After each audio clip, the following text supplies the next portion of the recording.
Hey, hey, hey, how's everybody doing? I'm doing pretty good. I'm good, stressing out a little. How about you? You're stressing? Yeah, I'm pretty sure it's safe to say we are all stressing out just a wee bit, right? A lot of things going on in the world. I mean, holy hell in a handbasket, right? But we're not going to talk about that. Nope, we're not going to do it. We're going to talk good news today. We're going to talk about positive stories. We're going to talk about feel good stuff that makes you smile and restores your faith in humanity and send you off after the 30 minutes we spend together, feeling just a little bit better about the world. Does that sound good? Good. All right, let's get to it right after this.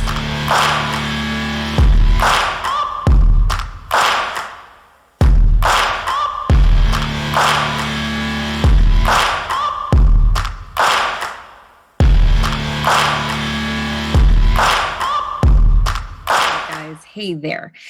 So as I always do, I peruse social media and some news sites looking for good news, positive stories, things that will make you smile, make me smile, and calm that crazy, fluttery, nervous feeling in my chest that seems to be ever present these days.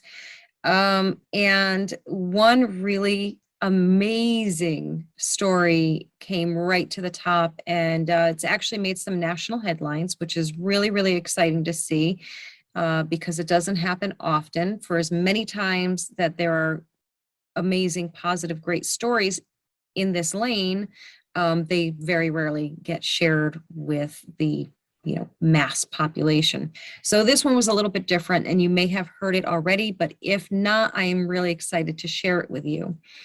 So earlier this week, there was a marathon in Florida. I think it was like a 10K. And, as they always do for these types of things, they have, in this case in Florida, it's troopers at different checkpoints to keep vehicles off of the raceway, I guess you would call it. It's regular streets and roads, so they're blocking access to that to keep the runners safe. Very logical, right? So for this particular race, there was a trooper by the name of Tony Shuck. She is a 26-year veteran of the Florida Highway Patrol, and she was positioned in her spot and gets the call essentially that a speeding driver, which I afterwards they learned that it was, or maybe they knew right away it was a drunk driver. I'm not really sure, but it was a drunk driver speeding towards the runners, and she had gotten past this DUI driver, got past the other checkpoints, got past the other troopers, and was barreling towards thousands of runners. And Trooper Shuck, with unbelievable selflessness and quick thinking, made the decision to maneuver her car, her vehicle, into a spot where the drunk driver would hit her head on. She knew that this was what was going to happen, and she did it anyway. Can you imagine doing that? I can't. I honestly can't imagine it. I'm not saying I wouldn't do it. I'm saying I can't fathom it. I can't fathom the thoughts going through her head in those moments, seeing this speeding vehicle coming at her head on. What I imagine she was thinking, because of what she did, was that she had to protect these people, these complete strangers. And, that's the embodiment of a hero, right? Take a look at her story. It's hard because I've done this for 26 years and I've never been in this position. I've had to put myself for somebody else. We got the notification via the radio at the first barricade post that a car had come through. Driving that car was Kristen Watts. Troopers say she was drunk and driving over 65 miles per hour, passing several troopers and headed for the bridge. So I knew there were people there. I didn't know where they were.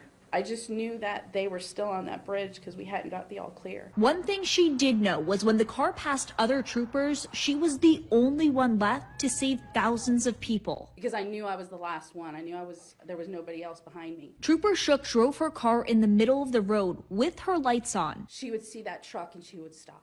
Instead, Sorry. she says the car hit her nearly head on. I'm thankful it was me. I'm thankful that she didn't get past me. Thankful doesn't even do justice for the runners who were on the bridge at that time, like James Judge. The only thing that was in between me and that person was you. Heroic in every aspect of the word. She never imagined she would be in this position, but over 2 decades later, she thinks back to why she became a trooper. You think you're gonna save the world, you know, you're gonna make all the wrong things right. Right? I'm keeping it together, guys. I let everybody be very proud of me that I'm keeping it together here. I'm blinking. I'm rapid blinking so you don't so no tears come out, but wow, right? And just so you really understand the magnitude of the fear of seeing this and the impact itself, they have the dash cam video right here.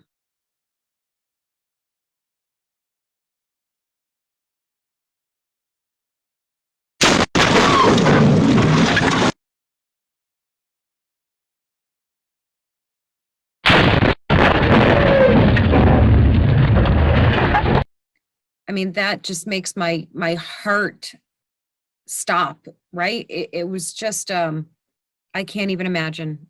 And this is, you know, this is what our first responders, our law enforcement, this is what they do. This is what they're willing to do. You know, and people talk about, you know, make jokes all the time about cops sitting around eating donuts or, you know, chilling out in their cruisers and not doing anything. You know, it's not always what they're literally doing in any given moment of their shift. It's what they're willing to do. It's what they will do for you, for us, for strangers, for anyone and everyone in their communities. And, you know, Tony Shuck, she, you know, like you saw, she said, you know, she was never in a position like this before in her life. In her whole career, she never had to do something like this. And it's that whole fight or flight response thing. And you don't really know which one you're going to do. You hope you're going to do the right thing, the heroic thing, the brave thing, the selfless thing, but you don't really know what you're going to do in a moment until you're put to the test. And Tony Shuck was put to the test, and she proved herself to be one badass hero right there. So tremendous, tremendous love and gratitude. I'm getting emotional. Pulling it together here, guys, pulling it together. Huge debt of gratitude. I was doing so good. I was doing so good, guys. Okay, we got this. Yes, so at the bottom of the screen, you can see there is an address there. If you'd like to send her a card, a get well card, and some well wishes, that would be really, really cool. And yeah, let's let Trooper Shuck know how appreciated she is. How's that for a feel-good story for you, right? That gets you right in the feelings. Got me right in the feelings. If that didn't get you right in the feelings, we got to give you some electric shock treatments or something. So we have another great feel-good story for you. This one is out of Rogersville, Alabama. And I actually pulled this off of Humanizing the Badge. If you don't follow Humanizing the Badge, you probably should, because they're pretty amazing. So I'm going to read it to you. A 24-year-old Rogersville, Alabama police officer rescued a 3-year-old boy trapped in a burning apartment. Officer Tyler Dyson's shift was wrapping up early Sunday morning when he heard apartment on fire with possible entrapment of a child. Dyson, who started his public safety career as a firefighter, recalls only one thing was on his mind at that point, and that was, I gotta save this child at all costs. We're gonna stop right there for 1 second. I gotta save this child at all costs. What does that mean to you? I'll tell you what it means to me. It means no matter what, no matter what happens to him, um, even if it means he gets hurt or worse, he was going to save that child. My God, this is why I love her. This is why I love our first responders so, so much. Oh, let's see. Within minutes of running into the blaze, Dyson came back out with the boy. Here's a direct quote. His breathing was very shallow. He was lethargic. He was groaning. He wasn't responding, Dyson said, telling local media that the child would probably not have survived much longer. Dyson did sustain minor injuries, and his uniform was singed from the blaze. The child was rushed to the hospital with burns, but is now recovering. Dyson said, "I'm just blessed that the baby is doing okay."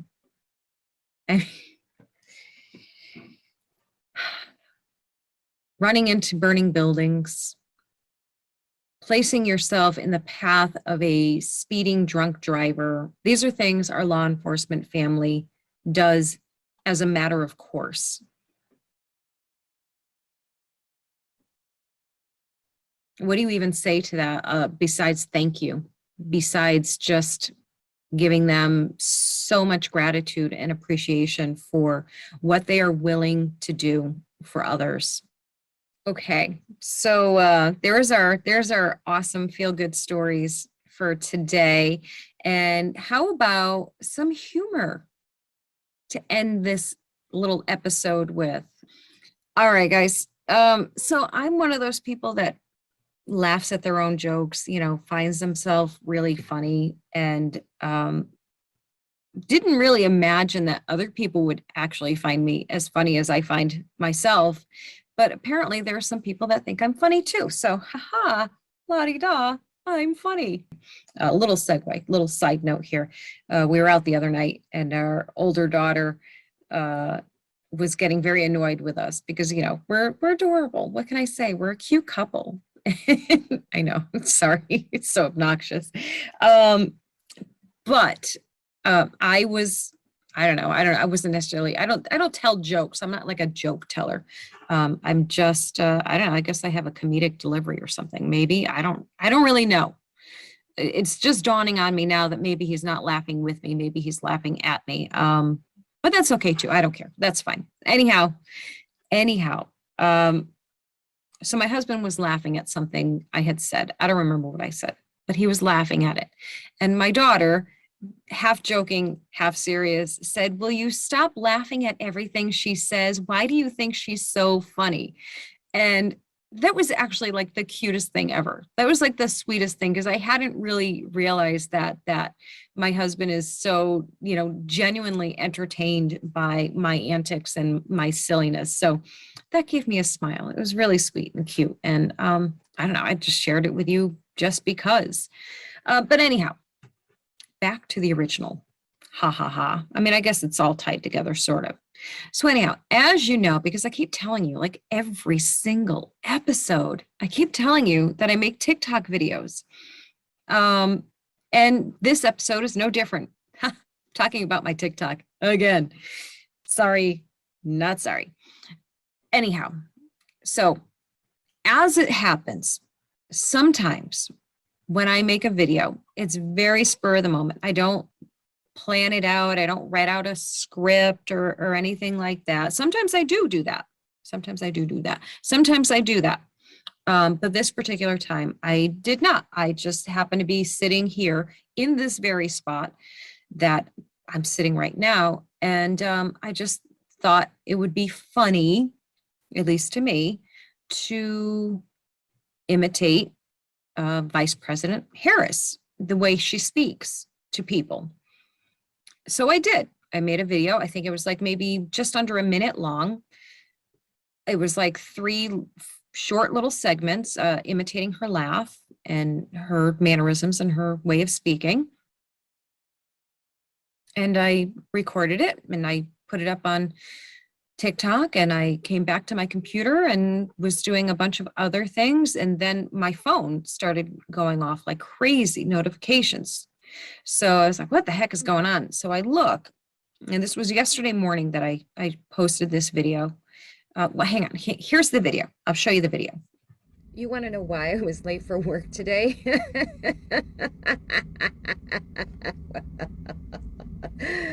Okay, well, the reason why I was late for work today, okay, is because when I got in my car, okay, it wouldn't start.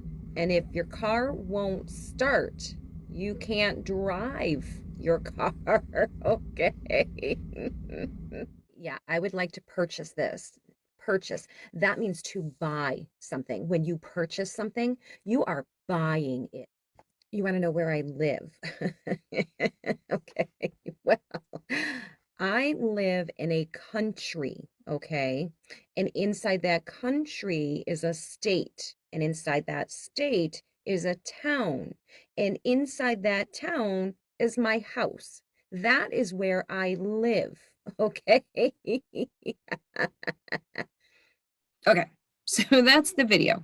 I mean, like I said, I find myself amusing, actually a little scary. That cackle actually goes through my skull, and it's my own voice. So that's pretty bad when your own voice, you know, is like a, I don't know, like a dog whistle to a dog, I guess. I mean, I don't know what that sounds like because I'm not a dog, but no comments on that one. So anyhow, so I posted that video. And within, I don't know, an hour, half hour, we'll say an hour, I went back on there and checked, you know, all these notifications, what was going on. And there was already like 4,000 views of the video within like a half hour or an hour, whatever it was. So I was like, oh my God, that's crazy.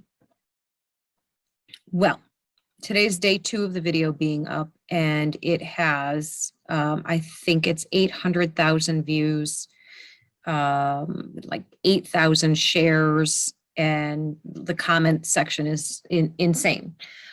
I did not see that coming. I did not. And that's the thing with these videos. If you make a video with the idea that, oh my God, this video is going to go viral, I'm so funny, or, you know, so whatever, it usually tanks. Like, you know, nobody really cares. Nobody notices it. And then you make a video in, you know, the whole decision making process, creating the video and publishing it, the whole process takes you less than 10 minutes and the thing goes bananas. So that's what's happening right now. But you know, here's the thing. This is how I find humor. Okay. I have no love whatsoever for this administration. Quite the contrary. Quite the contrary. So what do? I find the humor. I find things to laugh about, because if I don't, I swear to God, I'll be ripping my hair out and screaming and rocking in a corner or something. I don't know. You know, I have to channel the frustration somewhere. So I figure, why not do it with humor, or at least what I find funny and some other people find funny. There are definitely people who do not find it funny at all and are quite angry with me and displeased that I find humor at the expense of our president and vice president and this entire administration. I don't care. If they don't like it, it doesn't really make a difference to me. In fact, it amuses me that they actually take time out of their day to not only watch the video, but to comment on it. So I think that's awesome. I think it's great. I highly encourage them to comment away, tell me that I'm not funny. You know, they keep me humble, so that's always good. Oh God. So yeah, so that's you know, that's kind of what's going on. I'm just gonna keep making those videos, I guess, until they shut me down and, you know, ban me from there, which is something they like to do for conservative creators. But whatever, until then, I'm gonna keep making videos that I think are funny. And like I said, a few other people think they're funny too, so that's pretty cool. And I'm gonna keep finding the humor in all of the things that are, you know, genuinely not funny these days. We're gonna find some humor here because we need it. We need it desperately. We need to keep finding the positive stories, the the heartwarming stories and the feel good stories and the things that, like I said earlier, that restore our faith in humanity and remind us that there are so many good people out there, so many good things happening out there in the world. And it's not just all of the bad stuff. There is so much good to be seen and done and had in this world. And sometimes we need that reminder. And I speak for myself fully when I say that. I won't dare to speak for anyone else, but I will speak for myself when I say I am desperately in need of humor and levity and good news and nice things. So I hope that if you are feeling the same way that I'm feeling, that this episode brought you some of those good feelings and made you smile and all of that good stuff. So, and if it didn't, sorry, I tried. Okay. But either way, thank you for watching. Thank you for listening. And I look forward to seeing you next week. I have a great guest next week. I'm really excited and I can't wait to share that with you. So make sure you tune back in next week. Take care, guys. Could you tell us the financial status of the company? To be very clear, this president of this corporation has taken this company to a new position of importance in the world. So, we have to take a step back. Last week you said that this new president of the company would increase our revenue by billions. What's changed? I actually said something completely different than that. So I'm not really sure where you're getting that. But, we can always circle back. How often does the president of this company actually come into the office? Okay. Well, I'm not really sure why that is a relevant question. But the president is here as often as he needs to be.